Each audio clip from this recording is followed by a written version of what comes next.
Hello friends, welcome back சித்தர்வாக் channel நண்பர்களே.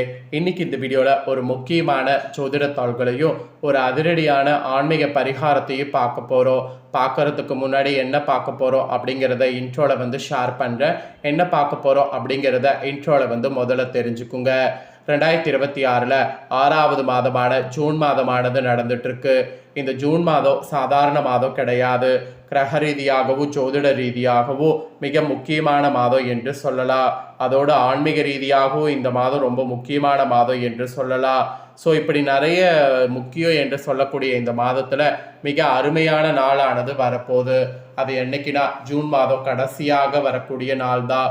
June மாதம் கடைசியாக பார்த்தீங்கன்னு வச்சுக்கோங்களேன், 29ஆம் தேதி 100 ஆண்டுகளுக்கு பிறகு ராஜ பௌர்ணமியானது வரப்போகுது. இந்த பௌர்ணமினால ஒவ்வொரு ராசிக்காரங்களுக்கும் தலையெழுத்து மாறும். கிரகங்களால் விருச்சக ராசிக்காரங்களுக்கு ஜூன் 29 இந்த பௌர்ணமியில் என்ன நடந்தே தீரப்போகுது அப்படிங்கிற முக்கிய விஷயங்களை பற்றி தான் இந்த வீடியோவில் விருச்சக ராசிக்காரங்களுக்கு நட்சத்திரத்துக்கு ஏற்ப ஷேர் பண்ண போகிறேன். நீங்கள் விருச்சக ராசிக்காரங்களாக இருந்தீங்கன்னா உங்கள் ராசி நட்சத்திரத்துக்கு என்ன மாதிரியான பலன்கள் பெறுவீங்க அப்படிங்கிறத தெரிஞ்சுக்குங்க. தெரிஞ்சு அதற்கேற்ப நடந்து பலன் பெறுங்க. மெயினாக பார்த்தீங்கன்னு வச்சுக்கோங்களேன், இந்த டைம் பரிகாரமாக என்ன செய்தால் உங்களுக்கு அதிர்ஷ்டம் கிடைக்கும் அப்படிங்கிறதையும் ஷேர் பண்ண போகிறேன். ஸோ உங்களுக்கு அதிர்ஷ்டம் கிடைக்க என்ன செய்யணும் அப்படிங்கிறதையும் தெரிஞ்சுக்குங்க. வீடியோ ரொம்பவே யூஸ்ஃபுல்லாக இருக்கும். அதனால் வீடியோவை ஃபுல்லாக பாருங்கள். ஸோ அது மட்டும் இல்லாமல் இன்னொன்று என்னென்னா, உங்கள் ராசிக்கு பார்த்தீங்கன்னு வச்சுக்கோங்களேன், பர்டிகுலராக சில அதிர்ஷ்டங்கள் வருவதற்கு வாய்ப்பு இருப்பதாகவும் குறிப்பிடப்படுது. அதையும் இந்த வீடியோவில் எந்த அதிர்ஷ்டம் அப்படிங்கிறதையும் மென்ஷன் பண்ண போகிறேன். அதனால் உங்கள் ராசி நட்சத்திரத்துக்கு என்னங்கிறத தெளிவாக இந்த வீடியோவில் தெரிஞ்சுக்குங்க. நீங்கள் கேட்கலாம், இந்த மாதிரிலாம் சொல்கிறியே, இது எல்லாமே கிரகங்களால் தான் நடக்குதா அப்படின்ட்டு. கண்டிப்பாக இது எல்லாமே கிரகங்களால் தாங்க நடக்குது. கிரகங்கள் நமக்கு சாதகமாக இருந்தால் சாதகமான பலனும், அதே கிரகங்கள் நமக்கு பாதகமாக இருந்தால் பாதகமான பலனும் கிடைக்கும். அதை நாம் புரிஞ்சு தெரிஞ்சு அதற்கேற்ப நம்ம நடந்து பயன்பெறும்போது கண்டிப்பாக பல ஆபத்துக்கள் ஏற்படாமல் தப்பித்து கொள்ளலாம். ஸோ கிரகங்களால் தான் எல்லாமே நடக்கும் அப்படிங்கிறத புரிஞ்சுக்குங்க. சரி வாங்க, இப்போ உங்கள் ராசி நட்சத்திரத்துக்கு என்ன பலன் கிடைக்கும் அப்படிங்கிறத அதிரடியாக பார்க்கலாம். ஃபஸ்ட்டு விருச்சக ராசி விசாக 4ஆம் பாதத்தில் பிறந்த நட்சத்திரக்காரர்களுக்கு குறிப்பிடப்படுது. இதில் பிறந்தவர்களுக்கு என்ன நடக்குங்கிறத ஃபஸ்ட்டு சொல்கிறேன், நோட் பண்ணிக்கோங்க. மற்றவர்களுக்கு வழிகாட்டியாக வாழ்ந்து வரக்கூடிய உங்களுக்கு இந்த பௌர்ணமிக்கு பிறகு யோகமாக இருக்க போது. தன புத்திகாரகனான குரு பகவான் பாக்கியஸ்தானத்தில் சஞ்சரித்து உங்கள் ராசியை பார்க்குறாரு. ஸோ இதுவரை இருந்த நெருக்கடிகள் இல்லாமல் போகும். எடுத்த வேலைகள் யாவும் வெற்றியாகும். உங்கள் செல்வாக்கு அந்தஸ்து இது ரெண்டுமே உயரும். குறிப்பாக நீண்ட நாட்களாக முயற்சி செய்து நடைபெறாத வேலைகள் இருந்தால் முடிவிற்கு வரும். குறிப்பாக திருமண வயதினருக்கு வரன் வரும். வேலைக்காக மேற்கொள்ளக்கூடிய முயற்சி எதுவாக இருந்தாலும் வெற்றியாகும். பணியாளர்கள் உங்களுக்கு மேலானவர்களுடைய பாராட்டுக்கு ஆளாகுவது உறுதி. அதுவும் உடல்நிலையில் ஏற்பட்ட பாதிப்பு விலகும். கடன் சுமை விலகும். சுய தொழில் செய்து வருபவர்களுக்கு வருமானம் அதிகரிக்கும். வியாபாரத்தை விரிவு செய்யக்கூடிய முயற்சி வெற்றியாகும். கேட்ட இடத்துல இருந்து உதவிகள் கிடைக்கும். உத்தியோகத்தில் இருப்பவர்களுக்கு எதிர்பார்த்த இடமாற்ற பதவி உயர்வு கிடைக்கும். அரசியல்வாதிகளுக்கு கூட புதிய பொறுப்பு வரும். குறிப்பாக ஜூன் 29 வரை ராசிநாதன் செவ்வாய் சாதகமாக சஞ்சரிக்கக்கூடிய காரணத்தினால புதிய இடம் வீடு வாங்கக்கூடிய முயற்சி வெற்றியாகும். இழுபறியாக இருந்த வழக்கு முடிவிற்கு வரும். குறிப்பாக பெண்களுக்கு குடும்பத்தில் பொறுப்புகள் அதிகரிக்கும். வேலை பார்க்கக்கூடிய இடத்துல மரியாதை கூடும். கணவன் மனைவிக்குள் ஏற்பட்ட பிரச்சனைகள் விலகும்.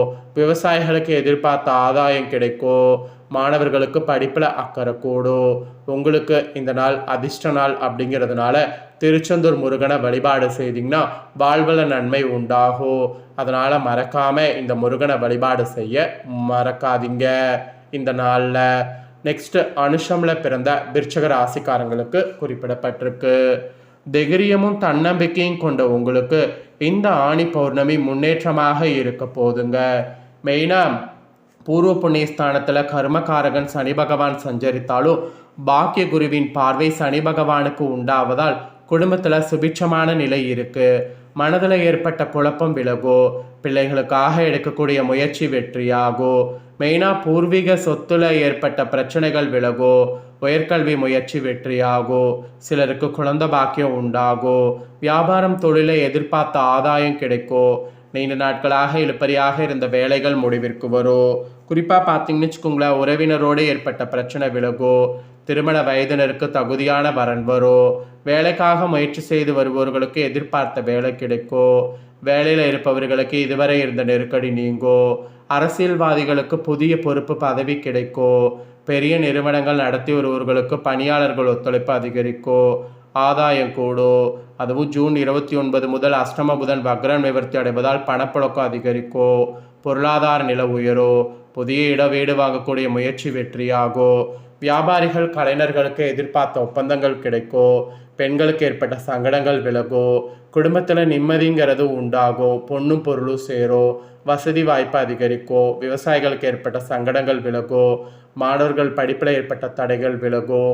உங்களுக்கு அதிர்ஷ்ட நாள் தான் இந்த நாள். ஸோ அதனால் பைரவரை வழிபாடு செய்திங்கன்னா சங்கடங்கள் விலகும், நன்மை உண்டாகும். அதனால் மறக்காமல் அவரை வழிபாடு செய்திடுங்க. நெக்ஸ்ட்டு கேட்டயத்தில் பிறந்த விருச்சிக ராசிக்கு குறிப்பிடப்பட்டிருக்கு. வெற்றி படிக்கட்டில் கால் வைத்துள்ள உங்களுக்கு இந்த ஆணி பௌர்ணமி முன்னேற்றமாக இருக்கும். ஜூன் 29 வரை புதன் வக்ரமாக சஞ்சரித்தாலும் பாக்கிய குருவால் உங்கள் முயற்சி வெற்றியாகும். ஜூன் 29 முதல் புதன் வக்ர நிவர்த்தி அடைவதால் தடைப்பட்ட வேலைகள் நடந்தேறும். எதிர்பார்த்த பணம் வரும். குடும்பத்தில் இருந்த நெருக்கடிகள் விலகும். வியாபாரம் தொழிலில் லாபம் கிடைக்கும். வேலையில் ஏற்பட்ட பிரச்சனைகள் முடிவிற்கு வரும். அதோடு ஜூன் 29 வரை சப்தமதிபதி சுக்கிரன் பாகிஸ்தானத்தில் சஞ்சரிப்பதால் பிறருக்கு உதவி செய்யக்கூடிய அளவிற்கு உங்கள் நிலை உயரும். தடைப்பட்ட வேலைகள் நடந்தேறும். ஆடை ஆபரணம் சேரும். குடும்பத்தில் நிம்மதி இருக்கும். அதுவும் ஜூன் 29 முதல் ராசிநாதன் செவ்வாய் உங்கள் ராசியை பார்ப்பதால் உடல்நிலையில் ஏற்பட்ட பாதிப்பு விலகும். உங்களிடம் இருந்த மந்த நிலை மாறும். சுறுசுறுப்பாக செயல்பட்டு நினைத்ததை சாதிப்பீங்க. சொந்த இடம் வீடு வாங்கக்கூடிய முயற்சி வெற்றியாகும். இருந்தாலும் உங்கள் ஜீவனதிபதி சூரியன் அஷ்டமஸ்தானத்தில் இந்த டைம் ஃபுல்லாக சஞ்சரிக்கிறதுனால உத்தியோகத்தில் இருப்பவங்க வேலையில் அக்கறையாக நடந்து கொள்வது அவசியம். தவறுகள் நேராத வகையில் பார்த்தீங்கன்னு உங்களை நடந்து கொள்வது இந்த நேரத்தில் முக்கியம். வியாபாரிகள் கணக்கு வழக்கின சரியாக பார்த்தீங்கன்னு வச்சுக்கோங்கள வைத்து கொள்வதால் அரசு வழியில் ஏற்படக்கூடிய பிரச்சனைகள் உங்களை நெருங்காமல் போகும். சுகஸ்தானத்தில் யோகக்காரகன் ராகு சஞ்சரிப்பதால் உங்கள் எதிர்பார்ப்பு நிறைவேறும். நீண்ட நாள் ஆசைகள் பூர்த்தியாகும். தாய்வழி உறவுகள் ஆதரவு கிடைக்கும். வருமானம் உயரும். புதிய வாகனம் வாங்கக்கூடிய முயற்சி வெற்றியாகும். அந்நீரால் கூட ஆதாயம் உங்களுக்கு ஏற்படும். ஸோ அதனால் அந்நீரை பார்த்தீங்கன்னு வச்சுக்கோங்களேன், கண்டிப்பாக நீங்கள் இப்போ யூஸ் பண்ணிக்கலாம். ஏன்னா அந்நீரால் இப்போ லாபம் உங்களுக்கு ஏற்படுற மாதிரி இருக்குது. ஸோ அதனால் இந்த டைமை கரெக்டாக யூஸ் பண்ணிக்கோங்க. பெண்களுக்கு கூட ஏற்பட்ட பிரச்சனைகள் போராட்டங்கள் முடிவிற்கு வரும்.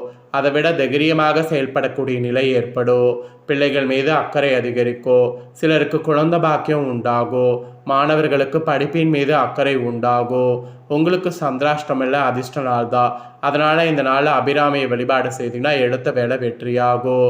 ஸோ விருச்சிக ராசிக்காரங்க உங்கள் நட்சத்திரத்துக்கு ஏற்ப என்ன பலன் பெறுவீங்களோ அதை தெளிவாக இந்த வீடியோவில் உங்களுக்கு ஷேர் பண்ணியிருக்கேன். இதற்கேற்ப நடந்து பலன் பெறுங்க. இப்போ பொதுவாக கவலைகளும் கஷ்டங்களும் கிரகங்களால் தீர எளிமையான முருகர் பரிகாரம் இந்த நாளில் செய்ய வேண்டும். அது என்னங்கிறத சொல்கிறேன், வாங்க பார்க்கலாம்.